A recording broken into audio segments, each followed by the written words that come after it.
dar sequência à nossa série de estudo bíblico. E hoje nós vamos falar sobre a lição número... Quero ver quem está atento. Não. Quem está a acompanhar aí? Hã? Lição número? 11. Isso aí, isso mesmo. Lição número 11. Então vamos lá. Quero que você abra a sua Bíblia. Ou melhor, abra a revista em primeiro lugar. A revista Escola Dominical, sua revista ali. Na lição número 11. Isto. Queremos agradecer a Deus pela vida de cada um de vocês que está aqui. Louvado seja o nome do Senhor Jesus. Então, olha só. Vamos recapitular um pouquinho. O que é que nós vimos na aula passada? Na aula passada, aliás,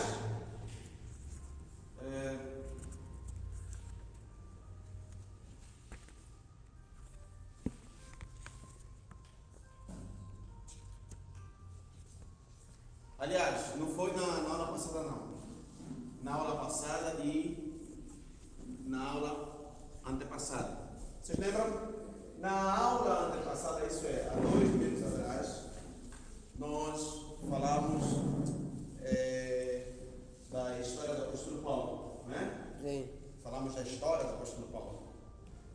Depois nós falamos das viagens missionárias que o apóstolo Paulo fez. Os lugares por onde ele passou, não é verdade? Sim.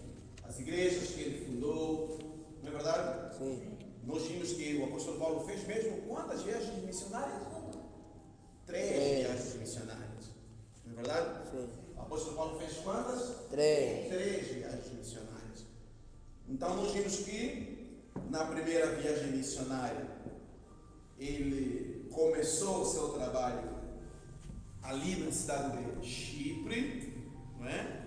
Bem. E terminou na cidade de Derbe. Na cidade de Derbe. Depois ele voltou outra vez para o seu ponto de partida. Depois ele se preparou, fez a sua segunda viagem missionária, começou na Cilícia. Nós já estamos no capítulo 15, a partir do versículo 41 do livro de Atos, tá bom? Então, Atos capítulo 15, a partir do versículo 41 em diante, é o relato do início da segunda viagem do apóstolo Paulo. Então, ele sai da Cilícia, passa por Listra, é ali onde ele leva Timóteo consigo, não é verdade? Nós vimos isso. E chega até Éfeso. De Éfeso, ele regressa a Antioquia, onde se situava a base missionária da época. Nós já falamos sobre isso, vocês se lembram muito bem, não é verdade? Amém. Ok. Depois nós vimos que Paulo fez mais uma viagem missionária. Passou um tempinho, tá? Ele faz a sua viagem missionária, a sua terceira viagem missionária.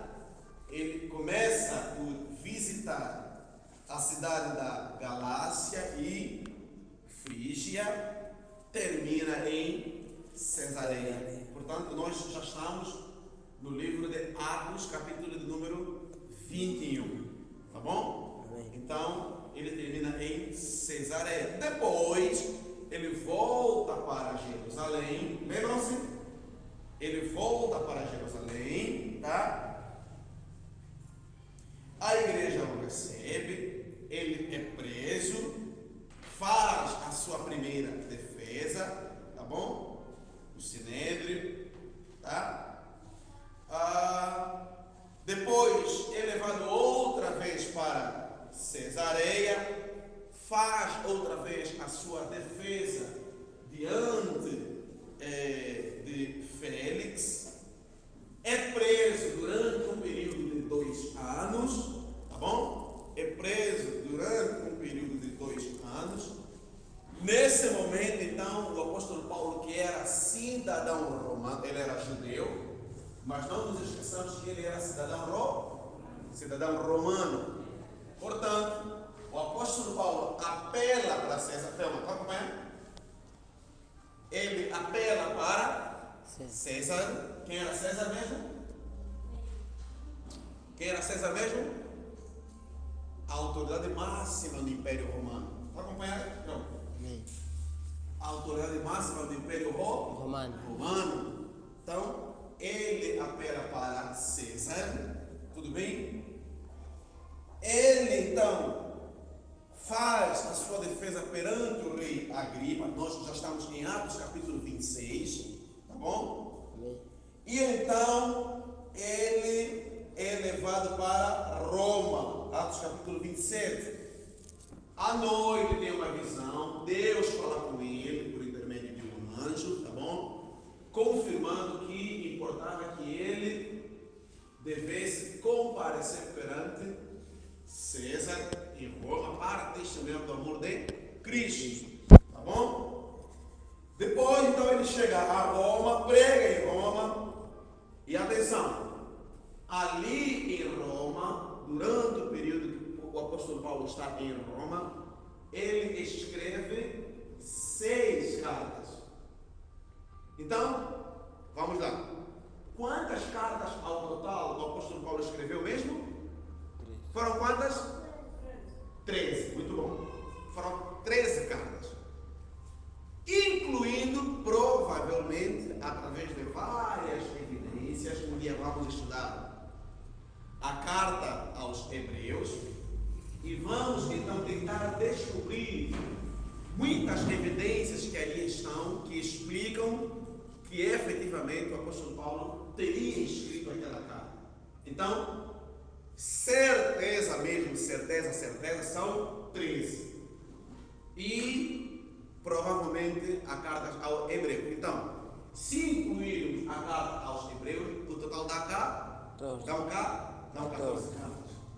Mas vejam, durante o período que o apóstolo Paulo está em Roma, ele escreve 6 cartas. Tá bom? Ele escreve 6 cartas. E, por último, então, ele profere as suas últimas palavras. Palavras essas que estão registradas em 2 a Timóteo, capítulo 4, do versículo 6 ao versículo 8. Paulo está basicamente se despedindo. Sabia que ele haveria de morrer, que ele haveria de ser o quê? Decapitado. E então ele escreve essa carta. Então, nesse período, atenção, que ele está preso, ele escreve algumas cartas. Então, a lição de hoje, vamos falar sobre as cartas de Paulo. Tá bom? Na lição de hoje, vamos falar sobre as cartas de Paulo. Vamos ver quais são essas 6 cartas que o apóstolo Paulo escreveu durante o período que ele ficou preso ali em Roma, tá bom? Em prisão domiciliar em Roma. Foram 2 anos aguardando o seu julgamento, tá bom? Ele ficou preso em sua casa, tá? E vamos ver quais são as outras cartas que o apóstolo Paulo escreveu. Então vejam. Nós vamos falar sobre as cartas paulinas.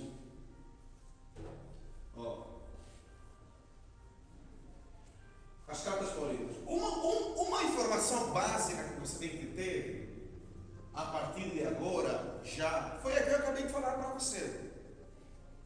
Então, você percebe que há 2 gêneros de cartas paulinas.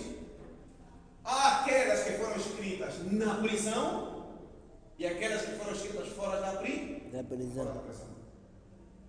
Entenderam? Eu acabei de falar aqui. Só em Roma ele escreveu quantas? 6. Que são chamadas epístolas da prisão. Ou melhor, quando ele estava preso. Vamos saber?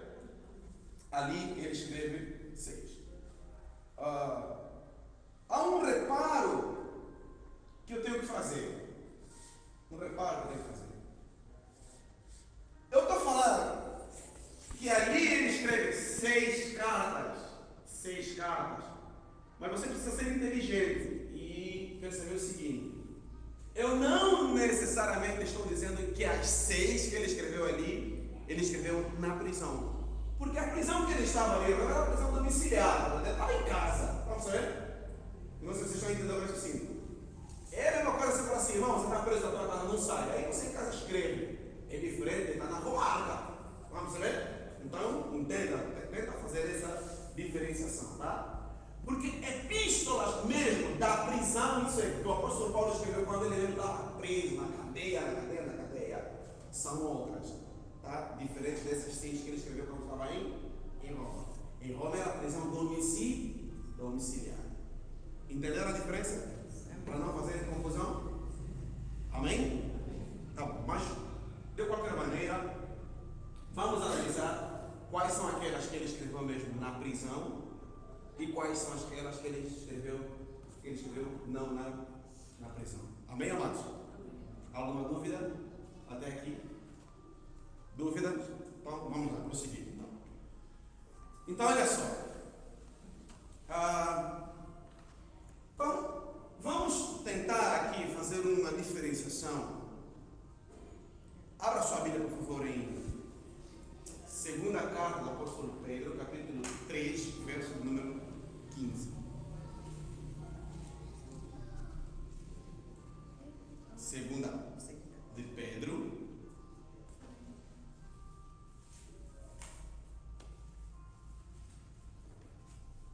segunda de Pedro 3, versículo 15.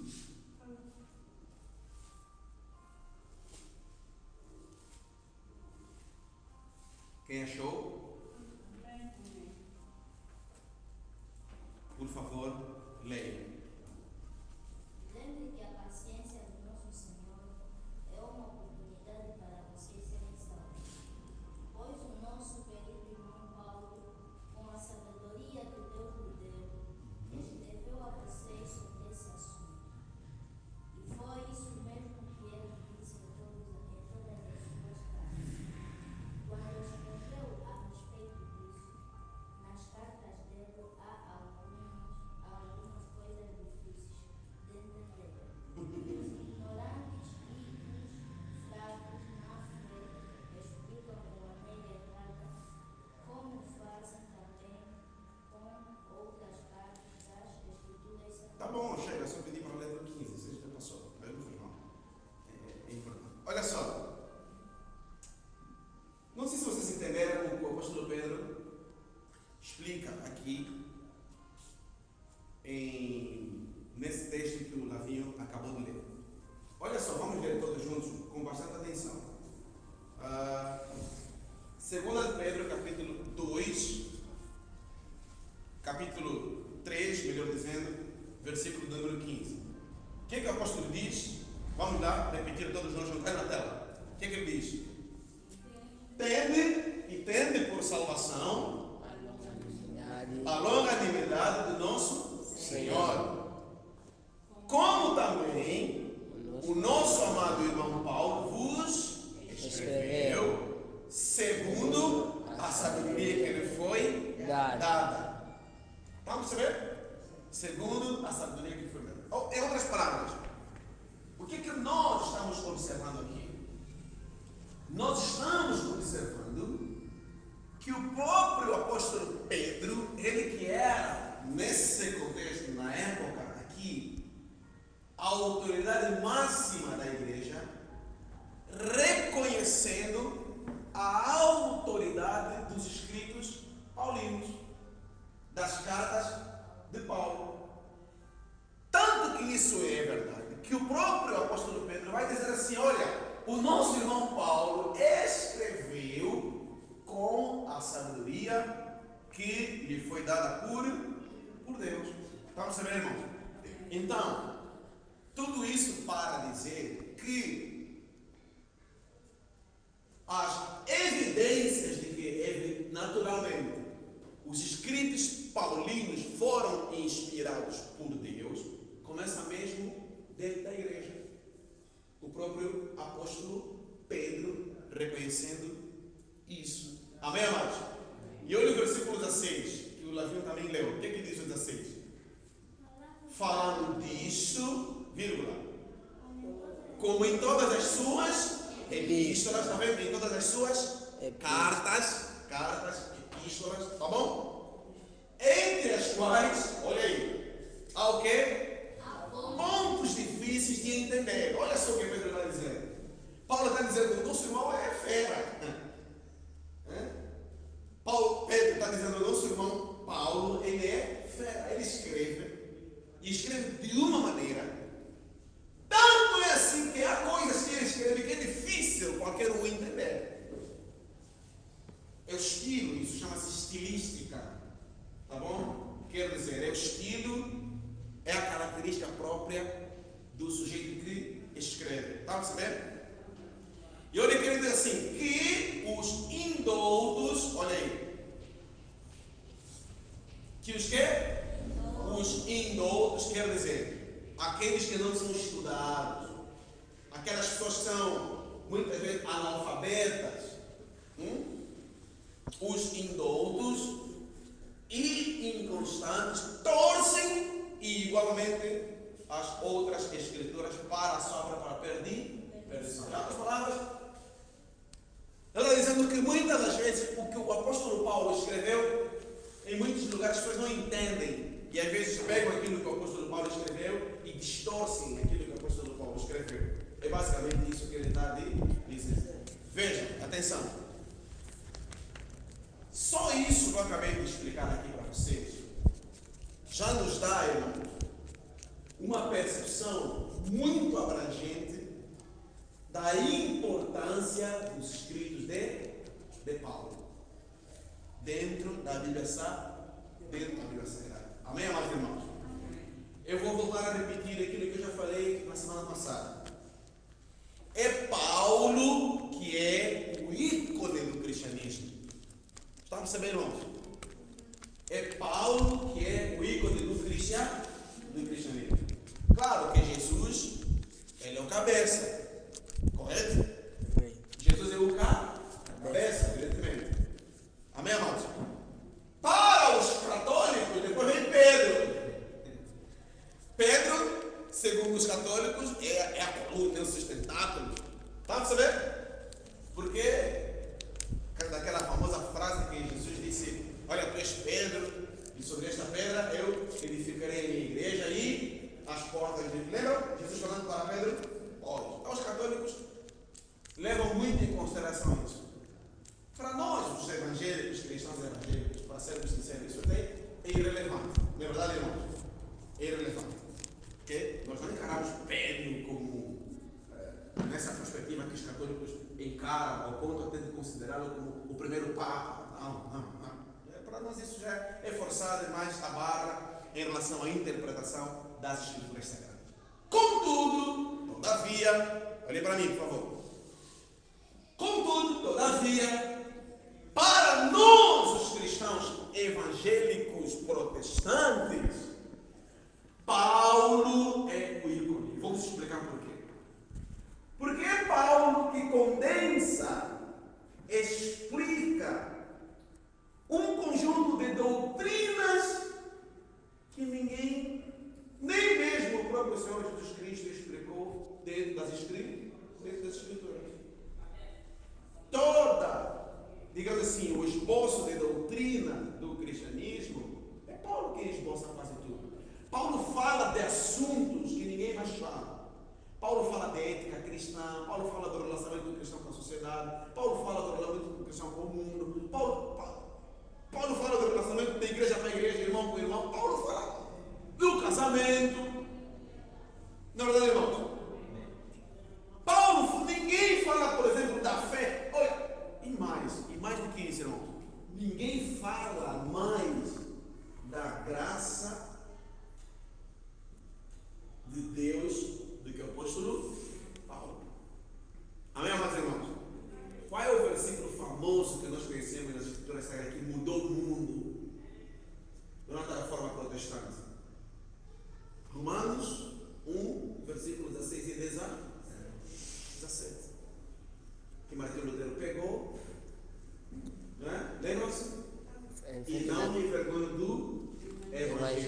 Cristo, porque é poder de Deus para a salvação de todo aquele que crê. Pois, como está escrito, primeiro do judeu e depois do crente. O justo viverá pela fé. É isso que muda a história da igreja. Quem é que escreveu isso? É Paulo. Então, irmãos, estudar Paulo, eu já falei aqui também, embora forçado, mas tem a sua lógica, que das 27 cartas que o Novo Testamento tem uma, está entendendo? Se nós fôssemos atribuir uma autoria do Antigo e do Novo Testamento, a gente daria essa autoria a quem? Paulo. Amém, amados? A gente poderia dizer assim, tem vários livros, não sei se alguém já viu. Tem vários livros, às vezes, que você pega, não é escrito por uma só pessoa, tem vários autores, e um só que se destaca é o organizador do livro. Já viram um livro assim? Sim. Já viram? Está lá, bué de autores, fala sobre vários temas, depois vem lá um que se destaca, organizado pelo professor, doutor, de tantos. Se nós fôssemos olhar para o Novo Testamento, seria mais ou menos assim. É Paulo que se dê, é Paulo que se destaca. Amém, amados irmãos? Bom, também vimos aqui que as cartas de Paulo, elas se dividem. Já vimos, não é verdade, irmãos? Como é que elas são divididas? Nós vimos que elas são epístolas. Quem lembra? Quem lembra? Quem lembra? Esqueci a nada. Está vendo? Vamos voltar aqui, vamos. Olha só. Então, vamos lá. As primeiras cartas que o apóstolo Paulo escreve, quais são? Gálatas e Tessalonicenses. São as primeiras epístolas que o apóstolo Paulo escreve. Amém, amados? Em síntese, em resumo, Gálatas e Tessalonicenses fala de quê? Em resumo, fala de quê? São um conjunto de ensino. Caneta fora. Um conjunto de ensinos com o objetivo de evitar que os irmãos se desviem da fé. Por causa da apostasia que naquela época estava a crescer bastante na igreja. Tá? Você vê, irmãos? Por exemplo, lá em Gálatas, o apóstolo Paulo vai chamar a atenção da igreja da Galácia, dizendo: olha, prestem atenção, porque depois da minha partida, entrou no meio de vocês muitos judaizantes que querem vos desviar da fé. Amém, amados irmãos? Enquanto Paulo estava lá na igreja no Gálatas, estava tudo bem, tudo uma maravilha. Depois que Paulo foi, começou a entrar um montão de gente na igreja, dizendo assim: aquele é Paulo que passou aqui. Tem um bocado de história também nisso aí, né? Vocês lembram que Paulo tinha, antes de Paulo ter se convertido, ele era o quê? Perseguidor da igreja. Essa fama de perseguidor da igreja, esse estigma, ainda o acompanhou durante muito tempo, mesmo depois de ele ter sido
aos Gálatas, dentro daquele contexto, a religião que imperava aí era o judaísmo. E só para você entender que a questão que tem a ver com as guerras de religião, isso aí, não guerra no sentido de pegar arma, né?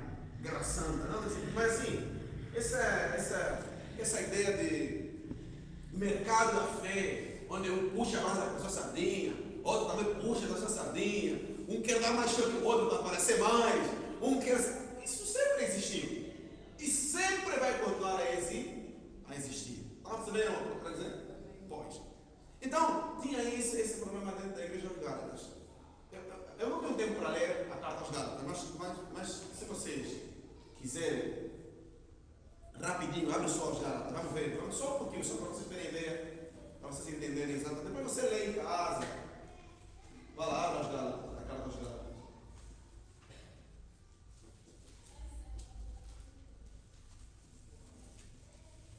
Só para você entender um pouquinho. Achou? Não, no capítulo 1 mesmo. Não é para ler, só para acompanhar algumas questões assim de maneira resumida. Tá? Acharam? Sim. Olha que coisa interessante. Vocês estão acompanhando aí o esboço, né? Gálatas depois de 2 Coríntios, né? Olha só, vai lá no capítulo 1, a partir do versículo 6. Está a ver?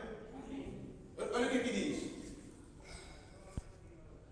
Ele está falando sobre a inconstância dos Gálatas, que é esse titubear da fé. Paulo havia pregado o evangelho da graça de Deus, depois chegaram os camaradas da igreja e queriam outra vez desviar os irmãos da igreja. É aqui onde o apóstolo Paulo fala assim: olha, ainda que eu mesmo, outro anjo do céu aparecer e nos pregar outro evangelho, não creio, ou seja, anátema. Lembram-se disso? Amém, amados? No capítulo 2, o apóstolo Paulo fala do testemunho dele, como é que ele se tornou pregador do evangelho. Ele dá testemunho porque, por causa daquilo que eu estava falando para vocês, tinha muita gente na igreja que tentava colocar Paulo contra a parede, tá vendo? Amém? Então ele dá o testemunho dele, ele começa a falar assim: olha, eu me converti, depois que eu me converti, não fui para Jerusalém, fui para o deserto, onde fiquei 14 anos, depois tive que voltar para Jerusalém. Ele está contando a história dele, quer dizer, justamente por causa da descrença que muitos começaram a levantar na igreja em relação à autoridade apostólica dele. Lembrando também que o apóstolo Paulo tinha um outro problema, que é o fato de ele não ter sido um dos 12 apóstolos. Amém, amados irmãos? Então, esse contar da história dele é uma forma dele afirmar a autoridade apostólica dele. Amém? Capítulo 3, ele fala da lei. Aqui tem o problema da lei, porque os judaizantes tinham esse problema. Eles seguiam a lei de Moisés. Lembram-se vocês? Lembrem-se, amém, amados irmãos, que nessa época, quando essa carta foi escrita, nesse contexto aqui, não existia evangelhos. Mateus, Marcos, Lucas e João não existia ainda. Amém, amados? O que existia era o quê? Era a lei e os profetas, que eles seguiam. Amém, amados irmãos? Então, o que eles tinham como referência máxima de adoração a Deus? Era seguir os escritos de Moisés, isso é, tá? A Torá, a lei, e depois os profetas. Era o que eles tinham. Amém, amados irmãos? Capítulo 4. Tá? Aqui é a discussão outra vez sobre a lei. É o embate que está aqui, né? Ele tem que escrever sobre a lei e tal. Ele dá exemplo de Sara e Agar. Tem muita coisa linda aqui. Capítulo 5 ele fala sobre a liberdade em Cristo. Ele fala sobre o que evidentemente a morte e ressurreição de Jesus Cristo significa para nós que somos cristãos. Estão percebendo, irmãos? Então, vê, capítulo 5, ele fala sobre a vida do Espírito, tá? Enfim, há um conjunto de aspectos ricos demais. Eu estou a passar por cima só, mas isso aqui são questões que você tem que degustar, você tem que ler, você tem que se aperfeiçoar, você tem que entender na essência o que o apóstolo Paulo fala nessas duas cartas. Amém, amados? Amém. É o mesmo estilo também na carta aos Tessalonicenses. Amém, amados irmãos? Amém. Então, basicamente, Gálatas é isso. A carta aos Tessalonicenses, tá? Vamos lá. Enquanto Gálatas foi escrito então para corrigir as distorções em relação à compreensão da natureza do Evangelho, tá?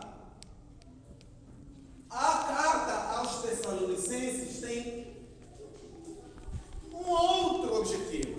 Quais são os objetivos? O propósito. A primeira tinha o objetivo de encorajar os cristãos. Amém, amados irmãos? Amém. Por favor, presta atenção. Ô, Calvo, bota a ordem lá atrás, está muito barulho e está me atrapalhando.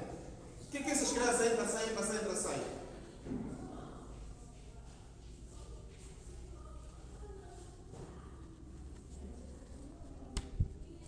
Quem está dando aula aí? E por que tanta criança entrando e saindo? Muito bom. Olha aqui, meu amigo, por favor, irmão. Então, a carta aos Tessalonicenses teve como propósito encorajar os crentes. Vá lá, abra a Bíblia aos Tessalonicenses, 1 aos Tessalonicenses, capítulo 3. 1 aos Tessalonicenses, capítulo número 3.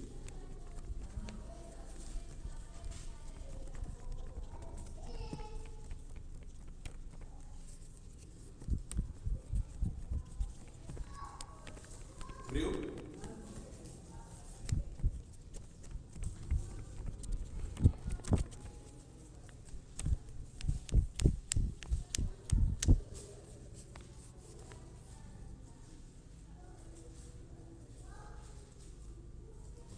Achei. Capítulo 3. Vamos ler do versículo 1 até ao versículo número 8. 1 aos Tessalonicenses, capítulo 3, do versículo 1 ao 18. Olha o que ele diz assim: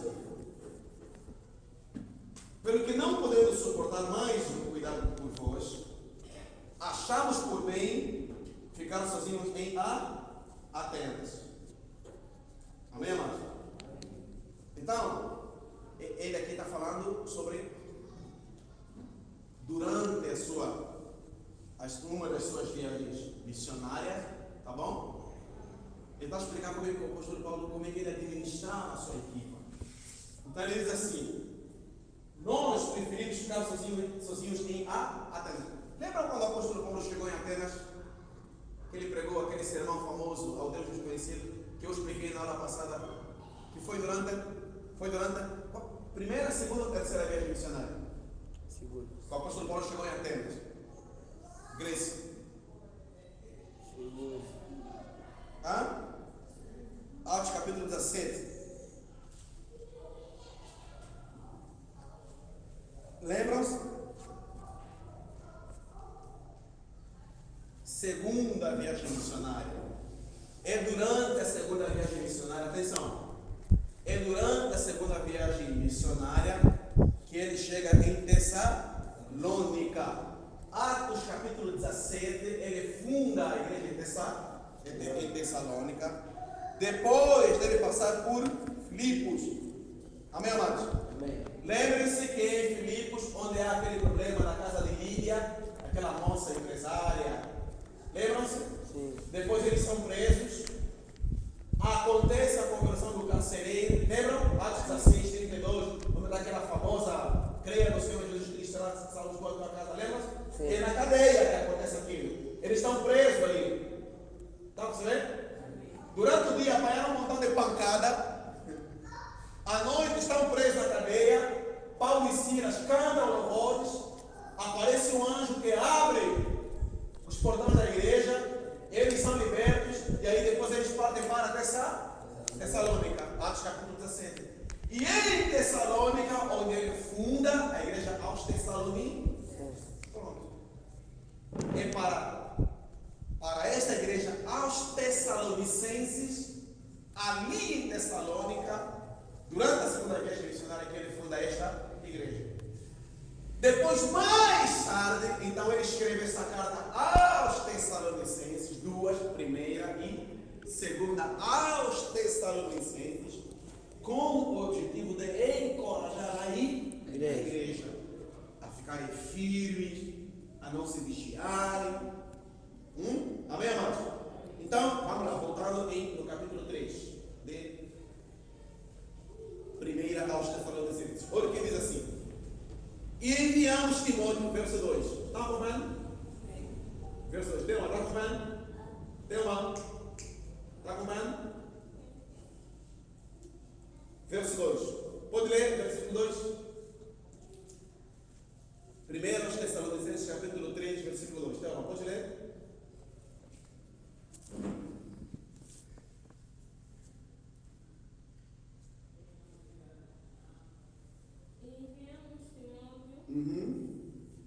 Nosso irmão, ministro de Deus, nosso cooperador, de Cristo, para nos confortar e exaltar acerca da vossa fé. Ponto. Qual foi o objetivo então? O objetivo pelo qual o apóstolo Paulo enviou Timóteo a Tessalônica, qual é? Para confortar e exortar. Então, este é o objetivo pelo qual esta carta foi escrita. O versículo 3 diz assim, acompanhe por favor a leitura do versículo 3, diz assim: para que ninguém seja abalado por estas tribulações, vós mesmos sabeis que para isso fomos o quê? Destinados. Então, o que é que você vislumbra aqui, pessoal? Olhe para mim, por favor. Os dias aqui eram dias bastante agitados. Dias de muitas lutas, muitas perseguições. Se não era o Império Romano, tá? Era os judeus. Se não eram os judeus, era, enfim. A igreja ainda estava a se consolidar, na verdade. Amém, amados? O Evangelho havia acabado de ser pregado, a igreja estava a se consolidar nesses lugares, nessas cidades, e portanto havia mesmo essa necessidade de o apóstolo Paulo constantemente estar supervisionando, ainda que de longe. Por exemplo, neste caso aqui em específico, ele envia Timóteo a Tessalônica. Amém, amados irmãos? Para ir lá confirmar se os irmãos estavam firmes mesmo na fé, ou estava tudo, enfim. Amém, amados? Estão a compreender? Outro objetivo também dessa carta aqui era o de combater a imoralidade. Veja, por exemplo, ninguém fala desses assuntos ao longo do Novo Testamento, a não ser o apóstolo Paulo. Sabe como que eu vejo o apóstolo Paulo? Eu vejo o apóstolo Paulo como aquele pastor que não tem medo de falar de qualquer assunto. Essa semana eu fui dar uma palestra em Porto Alegre com o meu chefe da Delegação da Justiça, Direitos Humanos e tal. E eu fui ministrar uma palestra falando sobre a Declaração de Universal dos Direitos Humanos. No meio da palestra, alguém levantou e me fez uma pergunta. O doutor Deus é pastor, mas eu queria saber como é que o pastor, olha só, ele associou o meu ministério pastoral e a minha vida como ativista dos direitos humanos, como secretário do Comitê para a Proteção dos Direitos Humanos. Como é que o pastor Nelson lida com o homossexualismo dentro da igreja? Como é que você lida? Se é pecado, como é que fica? Não é contra os direitos humanos? Epa! Está vendo, irmão? Aí eu tive que saber dar uma resposta. Vai perceber, irmãos? que não fosse contrária aos meus valores e princípios que estão estabelecidos na fé, mas ao mesmo tempo também que ao dar a resposta eu não precisasse parecer que o homossexual vai para o inferno só por ser homossexual e assim por diante. Não, isso tem que ser equilibrado, mas você tem que saber explicar. Por quê, irmão? Porque nós não precisamos de radicalismos. O mundo não está atrás de radicalismo. O mundo está atrás de quê? É amor, amados irmãos. Está vendo? É trazer as pessoas para Cristo, é abraçá-las, é amá-las. Independentemente das opções que elas fazem ou deixam de fazer, ideologicamente falando ou não, as crenças que elas têm lá fora ou não, o que a sociedade faz com elas, não interessa. Nós temos uma resposta para dar para a sociedade, para dar para o mundo. Nossa resposta é Cristo. Amém, amados irmãos? Então eu vejo o apóstolo Paulo assim, aquele camarada, esse camarada que não tem medo de falar de nada. Por exemplo, aqui, capítulo 4, do versículo 1 a 8. Vai lá, corre lá. Capítulo 4, do 1 a 8. Aqui mesmo em Tessalonicenses, 1 Tessalonicenses. Olha o que ele diz. Versículo 1, o que ele diz? Finalmente, irmãos, estão comendo? Sim. Nós vos rogamos e exortamos no Senhor Jesus que, como recebestes de nós, quanto à maneira que deveis viver e agradar a Deus, assim fazer o quê? Andai para que abundeis cada vez mais. Pois vós bem sabeis que mandamentos nos temos dado pelo Senhor Jesus. Esta é a vontade de Deus para a vossa santificação, que vos abstenhais da prostituição. Está vendo, irmão? Então, ele está a dar um conjunto de instrução em relação à santificação dos cristãos. É a maneira, isso faz parte de um conjunto de ética, da ética cristã. É a maneira como nós devemos andar. Amém, amado? Depois ele fala que Deus aí não nos chamou para a imundícia, quer dizer, um conjunto de instruções que o apóstolo Paulo dá aqui nesta epístola. Amém, amados irmãos? Não é só isso. Tem um outro propósito também. Explicar à igreja como é, e aqui é muito importante, como é que aconteceria, ou como é que nós nos portaríamos diante da expectativa quanto à segunda vinda do Senhor Jesus Cristo. Olha só, hein? Primeiro século, igreja do primeiro século, eles já tinham preocupação quanto à vinda do Messias. Então vamos lá, capítulo 4, versos 13 a 15. Aqui mesmo, está aqui, do 13 a 15. O que é que diz?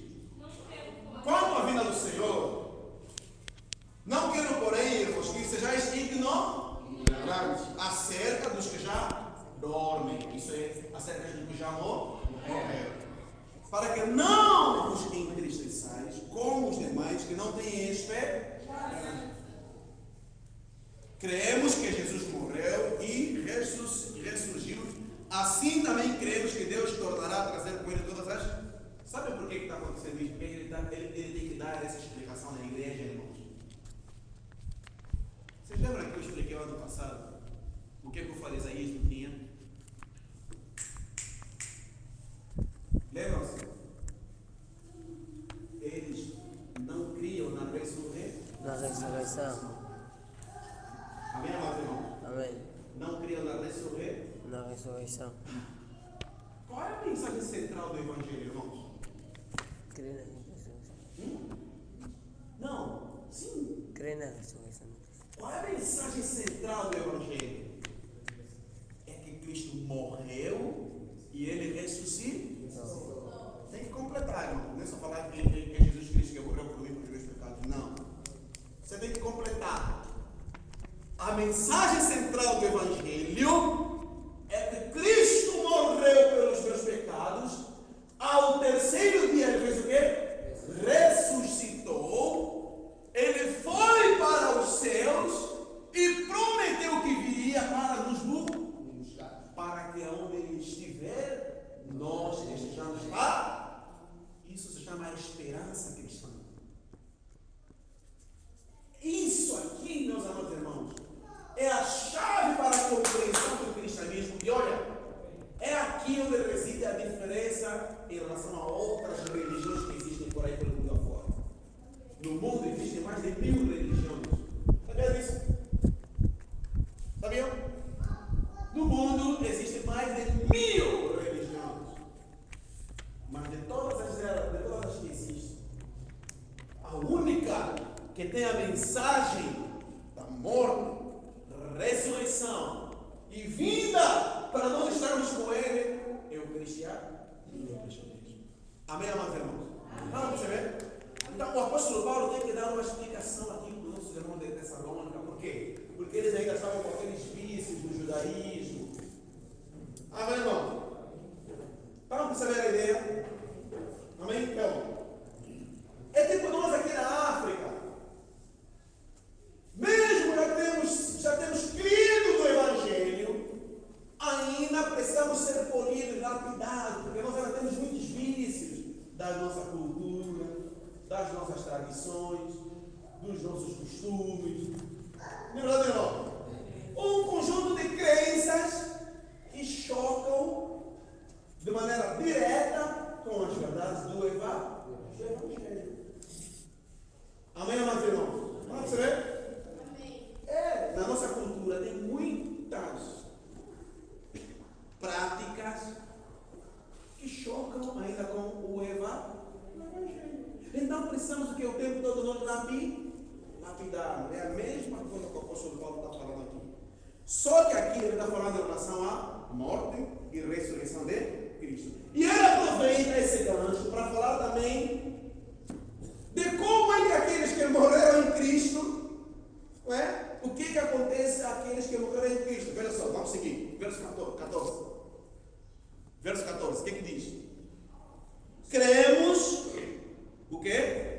Que Jesus morreu e ressurgiu. Assim também cremos que o quê? Deus tornará a trazer com ele todos os que dormem. Então o que ele está dizendo? Todos os que morreram em Cristo foram que eles ressuscitarão. Estão a perceber? Amém, amados? Verso 15. Dizemos isso pela palavra do Senhor, que nós, os que ficarmos vivos para a vinda do Senhor, não precederemos os que dormem. Claro, isso até é lógica.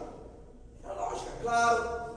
Se Jesus virá buscar a igreja, o que o apóstolo Paulo está dizendo é que nesse Jesus vier buscar a igreja, há um conjunto de sucessões de acontecimentos. Vejam, atenção, olhe para mim. Os mortos ressuscitarão primeiro.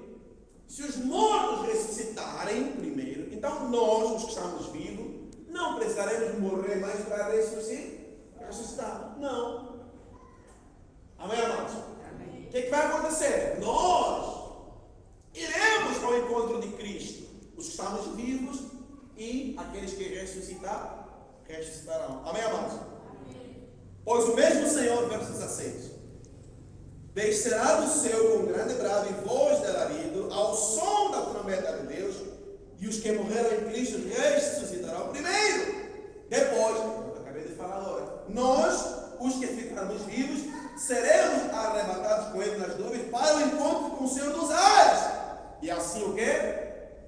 E assim estaremos sempre com o Senhor. Para sempre com o Senhor.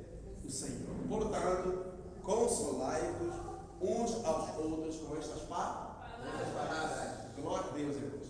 Amém. Isso é para ser. Olha aqui, olha o mandamento de Paulo. Consolai-vos quer dizer, passe a mensagem, passe a palavra. Fale mais sobre isso. Alegrem-se nessa esperança. É o que ele está dizendo. Façam disso aí o vosso ar, o vosso escudo, a vossa segurança. Enquanto o mundo está lá, crise, chorando.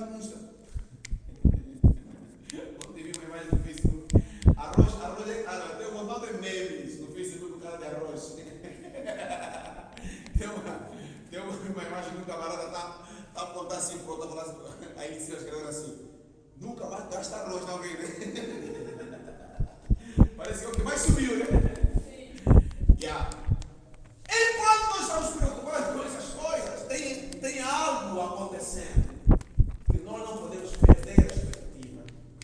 Que é essa expectativa que tem que habitar no coração de nós somos cristãos quando a vida do Senhor Jesus Cristo. Irmão, o arrebatamento está para acontecer. Cuidado, hein? Jesus disse o quê? Vigiai e orai. Lembre-se da parábola das 10 virgens. Lembram-se? Sim. Lembram-se? 5 eram virgens. As 10 virgens. 5 eram poucas, 5 eram Prudentes. as outras deixaram o azeite se acabar. Meia-noite o chefe chegou, entraram na festa. Quando chegaram, abre a porta. 5 minutos, a festa já começou. O baile não para mais. O noivo não vai deixar de dançar com a noiva para ir abrir a porta para entrar um convidado. Que negócio é esse? Você tipo na festa, quando o chefe de Estado vai reunir, quando o governador vai reunir, quando o chefe entrar na sala, ninguém mais entra. Ponto final, fecha a porta, acabou. Seja quem for. Uma vez eu fui representar minha chefe na delegação da justiça, no fundo da comissão da reunião com o governador. Cheguei atrasado. O que aconteceu? O que aconteceu? Deixaram a porta. Fiquei de fora. Por favor, vim representar minha chefe. Doutor, sinto muito. O chefe está lá na sala. O chefe está na sala. Como agora tu vais pegar a minha chefe? A ver, mano. Como agora tu pegar a chefe? Agora você entendeu com a chefe. A ver, meu irmão. Então, tem que vigiar. Amém? Quem mais? O apóstolo Paulo fala aqui na carta aos Tessalonicenses. Depois você lê, não dá para falar tudo, tá? Vamos só passar tudo por cima. Outra questão que o apóstolo Paulo fala, bom, a conta volta de Cristo já falei. Na segunda carta do apóstolo Paulo, a segunda aos Tessalonicenses, olha, atenção, olha para mim, por favor. Gálatas, ele é muito importante, porque em Gálatas você tem esse conflito entre a lei, a fé, a graça de Deus, e não, você vai encontrar esse conflito em Gálatas. Pois, primeira e segunda aos Tessalonicenses, ela é importante por causa disso que eu acabei de falar aqui. Essa esperança é a carta desta, renova a nossa esperança. Amém, amados? Por causa dessas exortações, a gente continua firme. Segunda aos Tessalonicenses, vamos por aqui para a gente ensinar daqui a pouco. O que diz? Também é a mesma coisa, é encorajamento. Vai lá, volta aqui, segunda aos Tessalonicenses. Também é exortação. Amém, amados irmãos? Também é exortação. Aqui os crentes estão a ser perseguidos. Vai lá, abra. No capítulo 1, do versículo de número 4 até o versículo 10. Estamos? Segundo aos Tessalonicenses? Do 4 até o 10. O que é que diz? De maneira que nós mesmos nos gloriamos de vós. Aonde? Nas igrejas de Deus. Por quê? Por causa da vossa paciência e fé e em todas as perseguições e aflições que suportais. Amém, amados? Amém. Paulo está dizendo assim, olha, eu me alegro por causa das vossas aflições. Que capacidade o apóstolo Paulo tinha, né, irmãos? Ele tinha uma inteligência emocional e espiritual sem precedentes. Os outros lá em Tessalônica estavam passando por lutas e perseguições. Ele aqui do lado de cá está escrevendo, dizendo assim, eu me alegro por causa das vossas perfeições, porque elas demonstram a vossa fé e a vossa perseverança no Senhor. Que coisa linda, né, irmão? Se eu fosse um outro a escrever, ia escrever desesperado. Eu não vi, eu não sei, um montão de coisa, né? Mas ele não, está seguro de si. Aliás, o próprio apóstolo Paulo era a prova disso. Quantas lutas o apóstolo Paulo passou? Lembram-se das prisões? Quando ele voltou da sua terceira viagem missionária, foi para Jerusalém, chegou em Jerusalém, o que acabou de fazer? Ficou preso. 2 anos. 2 anos. Amém, amados? Amém. Quando ele sai, apelou para Roma, foi para Roma, chegou em Roma, fez o quê?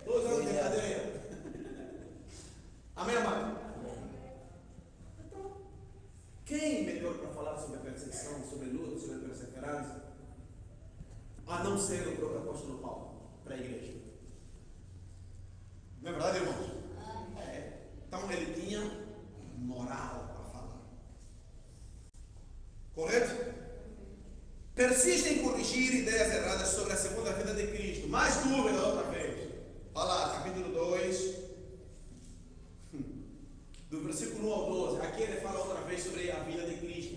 Os irmãos da Tessalônica tinham muita dúvida. Eles, coitados. Vejam, irmãos. Olhem para mim, por favor. Não é só nossos irmãos lá em Tessalônica que tenham dúvida, não, irmãos.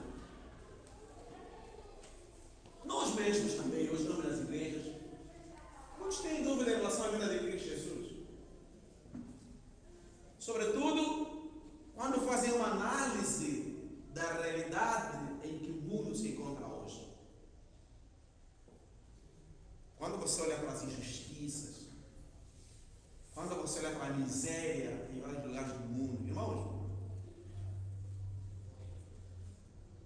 há milhares de pessoas no mundo hoje que ainda morrem de fome. Onde é que está Deus no meio dessa história toda? No meio dessa miséria humana? Se Deus é Deus, por que Ele permite que essas coisas aconteçam o tempo todo e não intervém, não faz nada? Vocês lembram daquelas duas imagens que apareceu o ano passado, ou esse ano, se a memória não me traiçoa? Esse êxodo populacional que está tendo da África para a Europa, um local lá da Grécia, onde o pai com uma criança morreu tentando atravessar para ir para a Europa e a criança escapou, um bebê, coitado do bebê, se afogou e apareceu na areia o bebê. Vocês lembram aquela comoção que teve no mundo? Lembram-se daquela outra imagem do bebê também nos Estados Unidos tentando atravessar a fronteira do México, dos Estados Unidos? O pai, não sei se vocês lembram, o presidente americano não fez nada, tipo, é mais um, tá nem aí. Então, veja só, isso choca a humanidade, irmãos. E onde está Deus? Irmãos, o mundo é cruel demais. O mundo é cruel. Não adianta você olhar para o mundo e achar que aqui tudo. Não. O mundo é ruim mesmo. Não adianta. Amém, amados? Nós não podemos perder a expectativa com a vinda de Cristo. Jesus vai vir, ainda vai vir. Ele pode tardar no nosso conceito, mas Deus nunca tarda e nem se adianta. Deus sempre chega no momento certo. Vocês lembram do texto que eu falei para vocês aqui no domingo passado? Quando a Bíblia fala lá no livro de Hebreus, vindo à plenitude dos tempos, Deus enviou o seu Filho. É na plenitude dos tempos. Plenitude dos tempos significa na hora certa.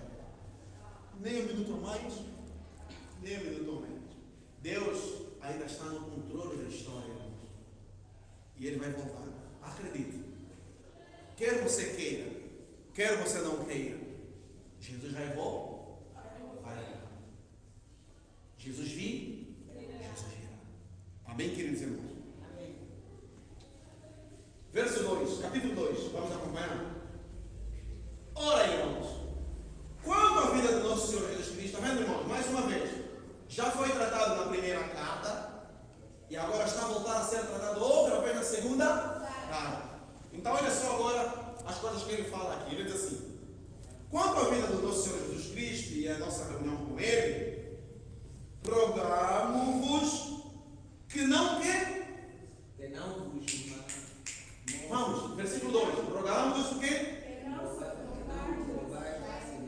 Que não desistais facilmente do nosso modo de pensar, nem vos perturbeis, quer por espírito, quer por palavra, quer por epístola, como se precedesse de nós, como se o dia de Cristo já tivesse chegado.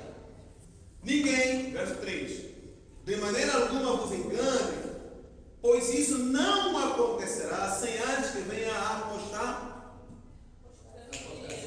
apostasia e se manifeste o homem do pecado, o filho da perdiz. Aqui está falando do anticristo. Antes de Jesus vir, olhe para mim, ainda vou dar uma aula de escatologia para vocês, tá? Doutrinas das últimas coisas.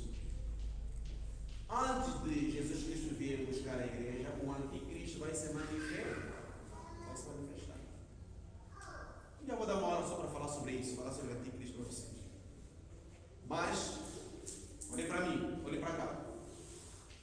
que o apóstolo vai explicar aqui é exatamente isso. Continua a dar instruções sobre a segunda vinda de Cristo. Amém, amados? Amém. De acordo com capítulo 2, versículo 2, atenção. Se você olhar aqui no versículo 2, do capítulo 2, vamos voltar no versículo 2, o que diz? Diz assim: Leia isso. o vosso entendimento, nem vos perturbeis, que o Espírito, por palavras. Atenção. Olha só, hein? Não vos perturbeis no vosso espírito, quer por palavras, quer por epístola. Então, atenção. Vai aparecer, como nessa época parece-me que também já havia aparecido, gente que vai chegar e vai pregar tudo, menos a esperança quanto à vinda de Cristo. Olha para as igrejas hoje. Olha, levanta um pouquinho a cabeça, olha para as igrejas. Veja se alguém fala mais da segunda vinda de Cristo. Se alguém fala sobre a doutrina das irmãs. Veja só o tipo de mensagem. Nós nos tornamos utilitaristas. A gente prega um Jesus, um Deus, que é a mesma semelhança de um ídolo. O ídolo existe para quê, irmãos? O ídolo existe para quê? O ídolo existe para eu consultar a hora que eu preciso. Não é assim? Não é assim? Quem vai no quimbanda vai para quê? Ou vai no feiticeiro vai para quê? Ou tem uma imagem lá para adorar, vai lá para quê? Quando tem segurança, quando precisa de alguma coisa, né? Quando está faltando alguma coisa, quando está... Não é assim que ele faz? Sim. Não vai para os ídolos? Sim. Vai ou não vai? Vai. Vai ou não vai, pessoal? Vai. Não é? Então ele vai fazer o quê? Buscar a resposta para as suas necessidades. O que nós fazemos hoje, nós os cristãos contemporâneos? A mesma coisa. A gente vem para a igreja para quê? A gente vem para a igreja para quê? Para orar. Vem falar com A Deus. gente vem para a igreja para quê? Para falar com Deus. Está vendo? É a mesma ideia. É a mesma ideia, o mesmo princípio. Nós estamos transformando Deus num ídolo. Portanto, irmãos, cuidado. Cuidado, muito cuidado nos tempos de hoje que a gente está vivendo. O apóstolo Paulo está dizendo: ninguém vos engane, nem por palavras, por espírito, por epístolas, como se tudo isso precedesse de nós, como se fosse nós a pregarmos para vocês. Mas no fundo, não tem absolutamente nada a ver conosco. Não é algo que vem de nós, o apóstolo Paulo está dizendo. Porque a mensagem do Evangelho, ela é diferente. A mensagem do Evangelho, irmão, é a mensagem da cruz. É a mensagem da salvação, do amor, da graça de Deus, da transformação de vida. Irmão, a gente vem para a igreja, não é para vir buscar, receber alguma coisa do ponto de vista material. Essas coisas são secundárias, elas acompanham os que creem. Vamos perceber, irmãos? Prosperidade financeira, material, isso é secundário, vem depois. Essas coisas fazem parte do pacote da nossa fé, mas a gente não precisa colocar o nosso foco nisso. Eu nunca oro para Deus me dar dinheiro, nunca. Vamos falar já do meu segredo, tá? Nunca oro para Deus me dar dinheiro. Nunca. Eu sempre oro para Deus me dar força para continuar firme, manter o foco, a visão, não desistir, não parar. continuar a caminhada, não perder de vista aquilo que Deus tem preparado, que Deus requer de mim. Amém, amados irmãos? E as outras coisas? Elas vêm no pacote. Meu carro está varado há 15 dias. Eu poderia andar a pé. Um amigo me ligou, me deu um carro para andar. E nem precisei pedir. Ele me ligou, se eu consegue. O carro estava na oficina. E está dando como? Eu falei, estou me virando. Ele falou, não, tem um carro aqui em casa, vem buscar. Não orei. Sinceramente, não orei. Amém, amados irmãos? Estão percebendo? Não orei. Está a faltar dinheiro para pagar não sei o que lá. Não, Deus já sabe que está a faltar. Não precisa ficar desesperado. Ele já sabe que você precisa. Aliás, o próprio Senhor Jesus Cristo, quando nos ensinou na nossa Assembleia, Mateus capítulo 5, 6, 7, você vai ver. Não precisa ficar desesperado, não. Jesus falou assim: o vosso Pai que está no céu sabe o que vocês precisam. Não fica aqui com os ídolos, nem com os descrentes, nem com mundano que fica atrás de quatro. Quero dinheiro, quero não sei o que ela está correndo atrás. Não, agora eu quero. Não, irmãos, calma, pausa, ei, dependa de Deus. Coloque na mão do Senhor, confia nele, amém, amado? Também, amado. Jesus falou, sempre é o Senhor Jesus que falou, não cai nem sequer no fio da nossa cabeça sem que o Senhor saiba.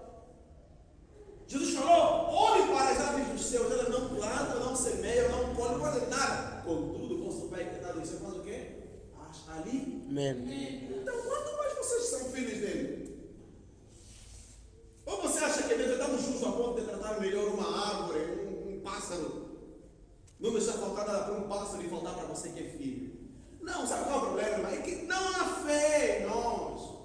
A gente coloca o foco em lugar errado. Então, o que o apóstolo Paulo está ensinando aqui aos irmãos, tudo isso que eu estou falando, irmãos, está dentro do contexto da exortação. Despertar a igreja, despertar os irmãos.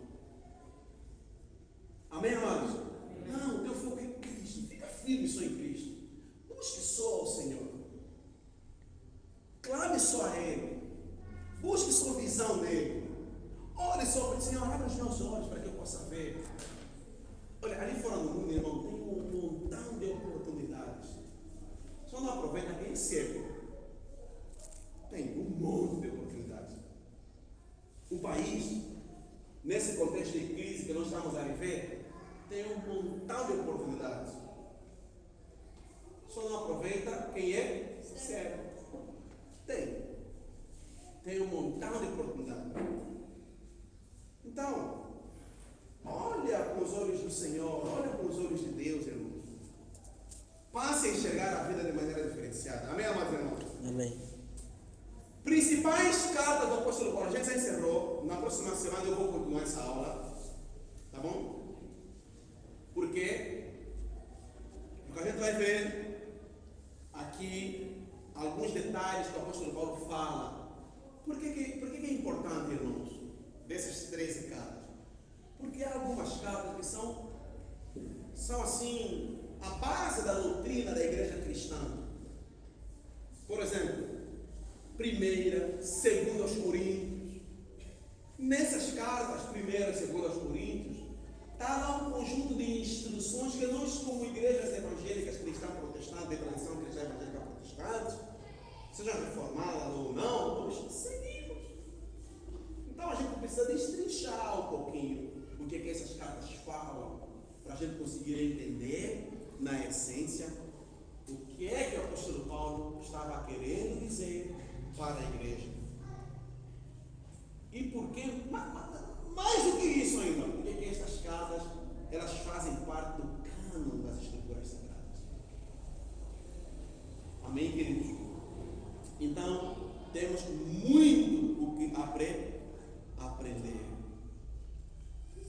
Como a Bíblia é maravilhosa, irmãos. Como o apóstolo Paulo é um gênio. Como o apóstolo Paulo tem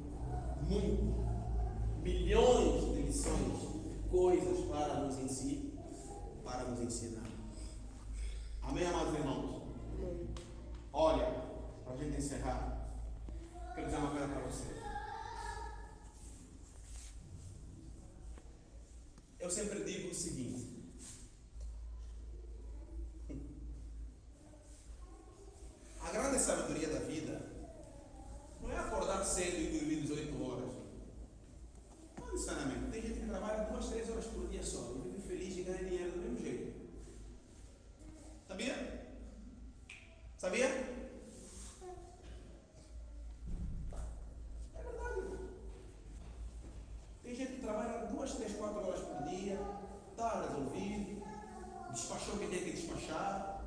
final do mês está ganhando dinheiro, tranquilamente. Ah, esse negócio de achar que tem que acordar 5 da manhã e dormir 21 horas, para lá todo dia.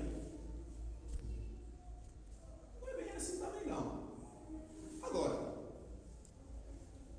você tem que ter visão. Cristão sem visão, né? Sem visão, é tipo um carro que anda no escuro à noite. Amém? É tipo um carro que anda no escuro à noite. E Deus é tão maravilhoso, irmãos, que eu digo sempre assim, quando você começa a orar a Deus para Deus te dar visão, para Deus abrir os teus olhos espirituais, quando você começa a colocar o foco no Senhor, você não tem ideia das coisas que Deus começa a fazer. Porque tem um montão de promessas de Deus nas Escrituras Sagradas para aquele que segue a Cristo. Não acredito no que eu estou falando, irmãos. E as bênçãos, elas te acompanharão. Não é porque você está atrás de Jesus para Deus te abençoar. Não, é o contrário. A gente está atrás dele porque sem ele não dá. Sem Jesus não dá. Sabe, irmãos, tudo que eu faço, ou que eu procuro fazer, pelo menos assim, na minha prática diária, na minha vida diária, não importa onde eu estiver, eu tenho sempre essa consciência dentro de mim que se ele não estiver por perto, não adianta. Eu não sou perfeito, não sou perfeito. Muitas deficiências, muitas falhas, muitas coisas para fugir, é verdade, para ser aperfeiçoado a cada dia. Tem coisas, às vezes, que eu dou um passo à frente, depois dou mais um atrás, dois atrás. A gente continua caminhando e aprendendo todos os dias com Cristo, com Deus. Amém, amados irmãos? Mas nunca perca o foco no Senhor Jesus Cristo. Não importa o que acontece, nunca perca o foco. E nunca deixe de buscar. Tem cristão que desanima.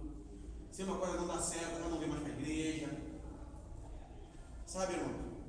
Se tentou uma coisa, uma porta, bateu ali uma porta, a porta não abriu, pronto. O tempo todo tem que. Já viste aquele carro que fica atolado na lama, depois tem que ir um outro carro puxar? Tem que deixar que assim, o tempo todo tem que ir um carro ali, um guincho ali. Vai, puxa. Passa 1, 2 meses, colou mais na lama, vem mais buscar, puxa. Passa uma semana, colou mais na lama, vem lá buscar, puxa. Você tem que começar também já a dar fruto. A dar fruto. É pelo fruto que se conhece a árvore. Se você é uma árvore plantada em bom terreno, vai dar fruto naturalmente. Amém? Agora, se você é aquela árvore que é plantada numa boa terra, todos os dias vem brega, planta, aduba, faz tudo. Não. Chega na hora de dar fruto, não dá fruto. A Bíblia é muito clara. O que faz? Corta. Limpa. Para quê? Ou limpa. Né? Para dar mais fruto ainda, se tiver a dar fruto. Ou então o que você faz? Por quê? Por quê, irmão? Porque você é árvore plantada em terra fértil. Tem que dar fruto. É isso que Jesus quer fazer. Vamos ficar em pé.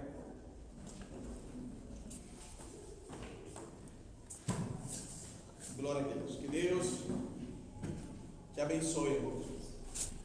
E que você em casa estude, medite, leia. Pastor,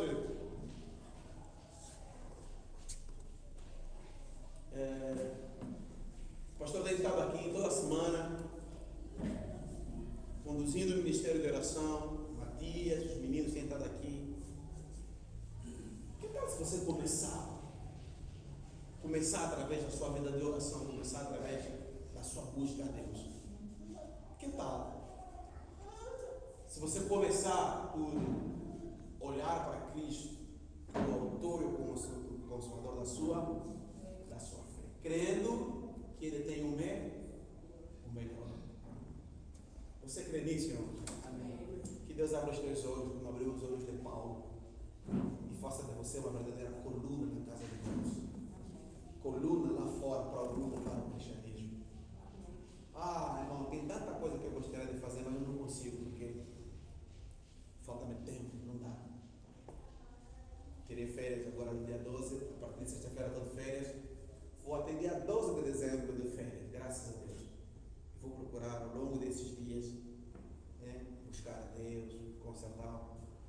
Está mais próximo de Deus. Vou procurar fazer isso. Porque, irmãos, que nós temos que nos capacitar. Feche os olhos para orar para você. Orar por você.